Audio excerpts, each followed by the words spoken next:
What's good? What's good, everybody? Welcome back to another episode of The Urban Platform Speaks. Make sure to like and subscribe as you tune into the channel and check out the content. And with that being said, man, I just want to give my 2 cents on what's going on with the Indiana Fever and Dewana Bonner. And I'm not sure, why she didn't want to stay in, in Indiana. I do have like some thoughts as to why Dewana Bonner didn't, she wanted to stay, but I'm kind of disappointed that that she didn't stay with Indiana. I thought that her veteran leadership and her defense is something that would really benefit that team and Caitlin Clark. I thought that like to me it seemed like she knew what she was signing up for when she went there. So she played at Phoenix. Let me see. Dewana Bonner played at Phoenix for about for 10 years of her career. She let me see. She two-time WNBA champion. She won a championship in '09 and also in 2014. Six-time WNBA All-Star 2015, 2018, 2019, 2021, 23 and 24.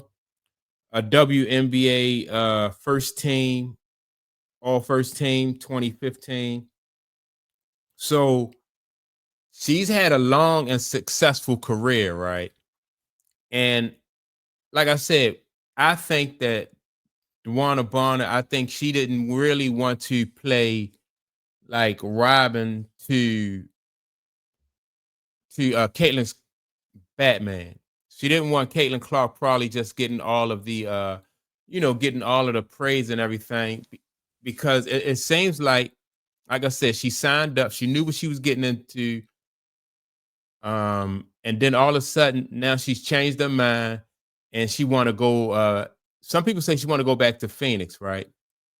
Which to me, I don't know.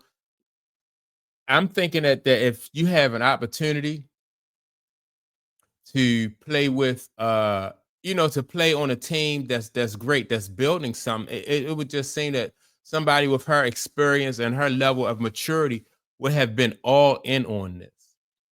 And then to not even halfway through the season, almost halfway through the season, just say that this is not somewhere that you want to play. This is not a fit for you.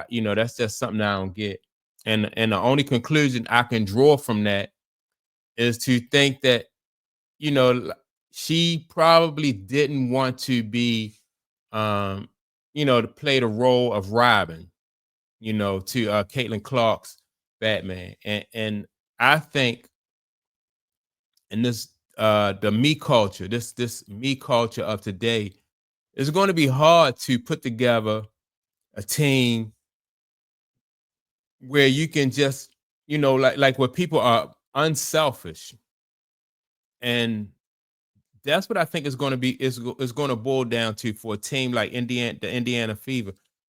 And you have a player like Caitlin Clark. Some players, believe it or not, really are going to be they're not going to want to sign up for that. Everybody wants to be, everybody wants to be like Batman. Nobody wants to be Robin anymore. Because they feel like they don't they get overlooked or they don't get enough credit. They may not get the endorsements and the money that that other people would get, like the person in the lead role. So I think that it's going to be hard to put together a team, especially around somebody like Caitlin Clark, somebody who she just garners so much attention.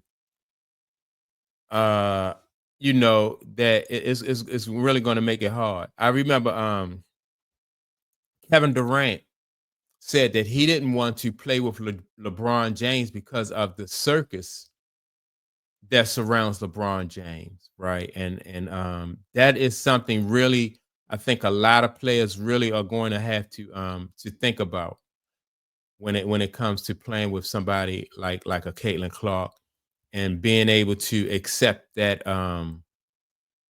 that attention that comes with it. And then the downside to that, if you play with somebody like a Caitlin Clark or LeBron James, and you don't have the success that people want you to have, or you don't meet the expectations that the people want you to have, then it's a good chance that you may be, people may make you out to be the scapegoat. Now, not that I don't think that Caitlin Clark, would do something like that. She don't seem like the kind of player that would do something like that. But I do think that players, think about things like that, especially older players, in the league. Like I said, DeWanna Bonner has been in the league, I think, since like uh '09. Let me look this up again. I think it was '09. So she's been in the league for for a good amount of time. So she may not at this point in time in her career, she may not want to play Robin to Caitlin Clark's Batman, which I think, if you ask me, I don't think it's a bad deal. This would have been the perfect opportunity for her to challenge for another ring, her third ring. But in today's age, I think that these players are not really motivated by the rings, like and the championships, especially when you have a player that has already had, that's won a ring before.